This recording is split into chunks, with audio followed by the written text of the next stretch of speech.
एक बार सब प्यार से बोलिए, धन संत बाबा थारिया सिंह जी, धन संत बाबा थारिया सिंह जी, धन संत बाबा थारिया सिंह जी। साथ संगत जी, इस दरबार में हम कीर्तन कर रहे हैं ना, तो जो बीज है वह संत बाबा थारिया सिंह जी, उनकी कमाई है, उनकी की हुई कमाई हम खा रहे हैं। अगर उनके जीवन के बारे में बताना शुरू करूं ना कि उनकी कमाई कितनी है, तो मैं बता नहीं सकता, समय खत्म हो जाएगा। धन धन संत बाबा थारिया सिंह जी महाराज अमृतसर में भक्ति में लीन थे, सिमरन में लीन थे। अमृत वेले का समय था, गुरु नानक पातशाह प्रकट हुए। साथ संगत जी, प्रत्यक्ष दर्शन दिए संत बाबा थारिया सिंह जी को और हुक्म दिया, जाओ सिंध में सिक्खी का प्रचार करो और संगत को अमृत वेले से जोड़ो। ध्यान देना साथ। संत बाबा थारिया सिंह जी ने हाथ जोड़कर बेनती की, पातशाह सिंध में कहां जाऊं? तो हुक्म हुआ, महंत गुरदास और महंत काकू राम का डेरा है, वहां पर उनके डेरे में जाकर संगत को अमृत वेले से जोड़े। संत बाबा थारिया सिंह जी ने सत्य वचन किया और पहुंच गए सिंध, उनके डेरे में। महंत गुरदास और महंत काकू राम को बेनती की कि मुझे गुरु नानक पातशाह का हुक्म हुआ है, तभी मैं यहाँ पे आया, मुझे यहाँ रहने की इजाज़त दीजिए, मैं संगत को अमृत वेले से जोड़ूंगा और बाकी दिन लंगर में सेवा कर लिया करूँगा। तो साथ संगत जी, वह महंत बहुत खुश हो गए कि चलो मुफ्त का सेवादार मिल गया है, आने दो, रहने दो इसे। साथ संगत जी, बाबा आनंद सिंह जी महाराज वचन किया करते थे, जहाँ पर रोशनी होती है ना, रोशनी जहाँ पर लौ जलती हो, पतंगे अपने आप आ जाते हैं। जैसे ही संत बाबा थारिया सिंह जी ने वहाँ अमृत वेला शुरू किया, अभी उनके अंदर नाम की लौ प्रकट हो चुकी थी, रोशनी थी उनके पास। पता नहीं कहाँ कहाँ से संगत आ गई, अमृत वेले जुड़नी शुरू हो गई। इतनी ज्यादा संगत अमृत वेले जुड़ गई कि महंत काकू राम और महंत गुरदास जी को टेंशन हो गई। वो घबरा गए कि सारी संगत इनसे जुड़ती जा रही है, हमारा सत्कार कहीं कम ना हो जाए। थारिया सिंह जी की निंदा करनी शुरू कर दी। दिन रात सब लोगों के पास जाकर उनकी निंदा करते रहे। और संत बाबा थारिया सिंह जी का नेम था साथ संगत, रात को 1:30 बजे उठते थे, 2 बजे स्नान करते थे, अपने नित्य नेम में जुड़ जाते थे, 4:30 बजे संगत को बुलाकर कथा और कीर्तन किया करते थे। एक दिन जब संत बाबा थारिया सिंह जी उठे, संत बाबा थारिया सिंह जी ना साथ संगत जी एक चौबारे में रहते थे ऊपर, वहां पर सीढ़ियां नहीं बनी हुई थी, लकड़ी की सीढ़ी लगाकर ऊपर चढ़ते थे। तकरीबन 17-18 फुट की हाइट थी चौबारे की, और वहीं से उतरकर सुबह कुएं में स्नान करके, कुएं से पानी खींच के स्नान करते थे। ध्यान देना साथ संगत जी, 17-18 फुट का लकड़ी की सीढ़ी लगाकर उससे नीचे उतरना, फिर कुएं में से पानी खींच के अमृत वेले 2 बजे स्नान करना। आज हमारे घरों में एसी है, गीजर लगे हुए हैं, पर हमसे अमृत वेले नहीं उठा जाता। कमाई करनी पड़ती है साथ संगत जी, जिन्होंने कमाई की है आज हम उनका नाम ले रहे हैं, उनका नाम ले लेके खा रहे हैं। एक दिन जब संत बाबा थारिया सिंह जी उठे तो महंत काकू राम उनसे ईर्ष्या करते थे। उन्होंने सीढ़ी पहले ही उठा ली वहां से और अपने कमरे में रख ली। संत बाबा थारिया सिंह जी उठे, उन्होंने देखा सीढ़ी नहीं है, मैं नीचे कैसे उतरूं। अब संत बाबा थारिया सिंह जी से रहा नहीं गया, अमृत वेला छूट जाएगा। उन्होंने गुरु को अरदास की और साथ संगत जी छलांग लगा दी नीचे।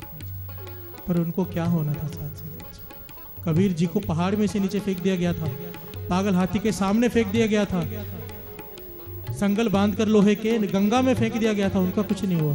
तो संत बाबा थारिया सिंह जी का क्या बिगड़ना था। वो नीचे उतरे सही सलामत, कुएं पे स्नान किया, संगत को जोड़ दिया। अब तो महंत काकू राम से बर्दाश्त नहीं हुआ कि ये क्या कर दिया इन्होंने, अब मैं इन्हें रोकूं कैसे संगत को जोड़ने से।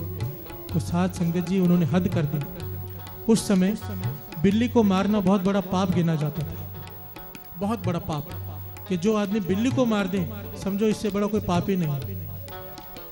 तो महंत काकूराम ने एक बिल्ली को मार दिया और डेरे को बीचों बीच फेंक दिया उसे, और सारे शहर में खबर फैला दी कि संत बाबा थारा सिंह जी ने बिल्ली को मार के डेरे में फेंक दिया। अब सारे शहर में विचार होने लगी अब क्या किया जाए, तो पंचायत बुलाई गई। ध्यान देना साथ संगत जी कि संतों की निंदा करने वाला का क्या हाल होता है। पंचायत बुलाई गई। संत बाबा थारा सिंह जी से पूछा गया क्या आपने बिल्ली मारी है? संत बाबा थारा सिंह जी ने हाथ जोड़कर निम्रता से कहा कि मैं सच कहता हूं, बिल्ली मैंने नहीं मारी और मुझे नहीं पता ये किसने मारी। और महंत काकूराम कहने लगा, झूठ कहने लगा कि मैंने अपनी आंखों से देखा है संत बाबा थारा सिंह जी को बिल्ली मारते हुए।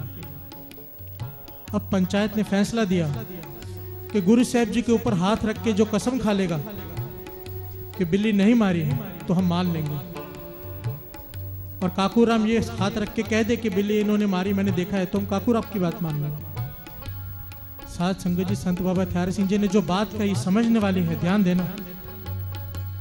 कहने लगे आप मेरी बात मानो या ना मानो, मैं सच कह रहा हूं, पर मैं गुरु ग्रंथ साहब जी के ऊपर हाथ रख के कसम नहीं खाऊंगा। साथ संगत जी जब ये मैं साखी पढ़ रहा था ना किताब में, संत बाबा थारा सिंह जी का जीवन पढ़ रहा था मैं, तो यहाँ पर मैं रुक गया, मैं सोच में पड़ गया कि संत बाबा थारा सिंह जी सच्चे थे, उन्होंने बिल्ली को नहीं मारा था, तो फिर उन्होंने मना क्यों किया, क्यों कहा कि मैं गुरु ग्रंथ साहब जी पे हाथ रख के कसम नहीं खाऊंगा।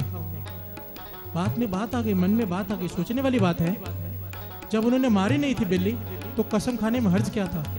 तब मुझे एक बात याद आई, मुझे किसी महापुरुष ने कहा था बचपन में कि चाहे तेरी बात कोई माने या ना माने, तू कह दिया कर, मेरी बात पे विश्वास हो तो करो, नहीं हो तो नहीं करो, पर मैं गुरु ग्रंथ साहब जी पे हाथ रख के कभी कसम नहीं खाऊंगा। पर तब ये बात मेरी समझ में पूरी तरह से आई नहीं थी कि उन्होंने ऐसा क्यों कहा।